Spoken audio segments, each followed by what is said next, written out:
WFG. Isn't this amazing to be here, guys? I want to start first of all to thank the Almighty God.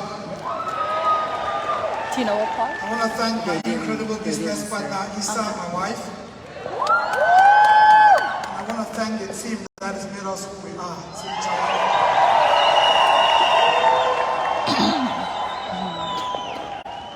Guys, I came to this convention in 2014, like every other one. I was sitting at 201. The theme for that convention was Turning Point. Turning Point. I felt like WFJ set that theme for me. And I needed that turning point so bad. See, as an immigrant, I was raised by a single mom because my dad passed away when I was still 10 years old. My mom had no prior education, folks. Zero. And so she and I had to work on the farm so hard for me to go to school because there was no free education. And 90% of the time I was kicked out of school because I could not afford for tuition. So I barely tried to work to make up for that tuition.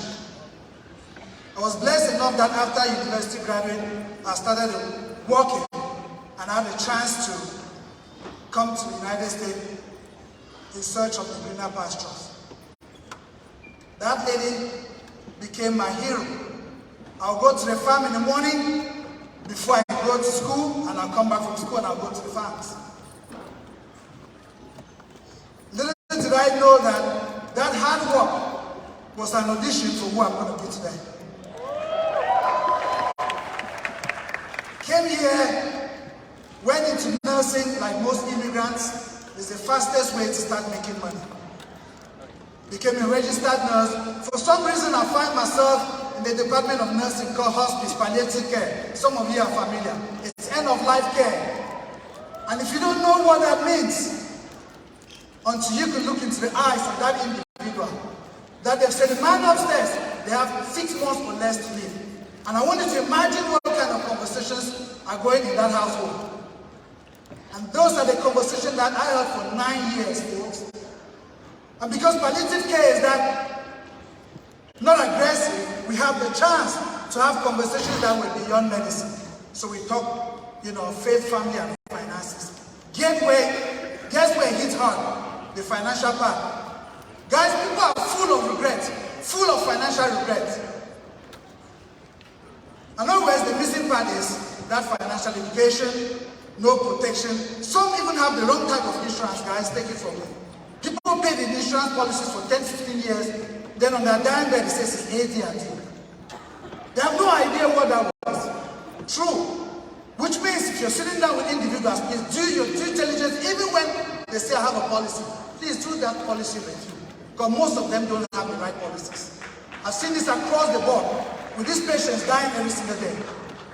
I live in a county called Montgomery County. They say the state will provide $800 for funeral assistance. That $800 cannot even do cremation. And it wipes out in the month of April. What happened to the rest of the people that die after and they cannot afford? I became a frequent flyer to the Board of Anatomy, calling every single time. They already knew my voice because we have another one. The family will tell Levi, we're sorry, we cannot take the body. That is a dad, that is a mom, that's a son, that's a husband of someone, and the family cannot take that body because they cannot afford for cremation. We have work to do, guys. I left that convention, walking out this room that day, and I made a decision. I made a decision deep inside me. And I said, these people will know my name. These people will know my name. And that's the one critical thing you need to make today. What kind of decision do you make living out of here? I went back home, quit everything, quit nursing, opened an office, $3,000, no income coming in here. Familiar? Guess what? Every single day I go on the call, they say scenario of disaster. I invite and say, today we're going to have a pack house. The only person that showed up was my wife. She was my trainee, she was my guest, she was my everything. I had an office on the 6th floor. I I'll be looking at the window, hoping the next car, I say, that's my guest. No, it's not my guest. The next car, I say, this is it. Then it's a Caucasian. I say, I didn't have a Caucasian on my list. And the next car, familiar. Then the very two that you recruit, they quit the next day. Right? Hey guys, what I'm just saying is that if you were hanging on here with us, you will eventually win. We had an office for 3 months, I only had one guest, one trainee, and it was my wife. But we never stopped. When I flip it to go to the kitchen table, and then I'll invite them in the kitchen, I said, come check out the big environment. And that's how I started the business. I was the biggest introvert you can imagine. I wouldn't look at anyone in the face to make a conversation. But how did this introvert get to include someone like Mama Africa who spoke yesterday? How did this introvert who couldn't even look at someone in the face, how did they get to include someone like the record breaker, Daniel Fombo and Linda, who were here on stage? It was because the crusade. It was the crusade that one family, one more can be saved. It was a crusade that these patients that are in their dying bed to have a smile on the face that their families are different from when they met us. And that's what makes all the difference, folks. That's what makes all the difference. I'll leave you with this. So I built this business over the years. 2020 was COVID. I'm sitting in this Zoom call and they said it's a CEO run, EDC run and all of that. And Rich said, you want to win in this business, you need to take 18 months off and be obsessed with some of the numbers. He said, be obsessed with recruiting. And I changed the word, I said, obsessed with massive recruiting. Massive recruiting. And I wrote it down. Which is my invitation to you today. People need us, folks. Second is massive licensing obsession. You're in the distribution of financial services. You can't distribute without outlets. How frequently, how fast do you get that individual there who to get a license?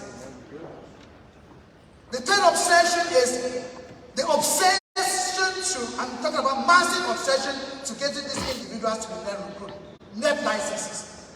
Why JOB is calling their names on the other side. If you don't make them make that $1,000 fast, they'll quit. How fast do you make them make $1,000? And the last but not the least is leadership development. Be obsessed with it. The same you is not going to pay you $1 million. Be obsessed with it. And I took those 4 and I put a blind 4 guys and I went to work. I will license over 2,000 licenses in the short time frame of making business. What I give you hope here, guys, if you're in this room, guys, there are people out there struggling that need us. Accept that this is real. Shame on you if one of those is in your family and is in their dying bed and they're struggling financially. Do your due diligence. They need us. Please, let's go help America. They need us in every aspect. Thank you. We'll see you all at the top.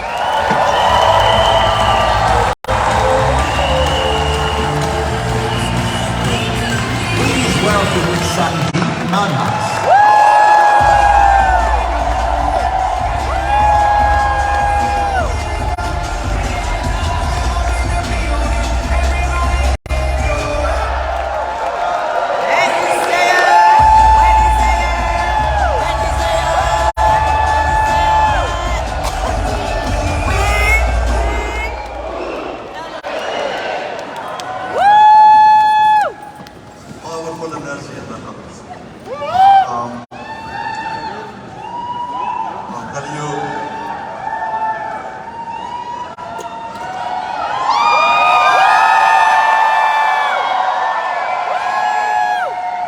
Some of the worst moments of your life will bring the best moments of your life.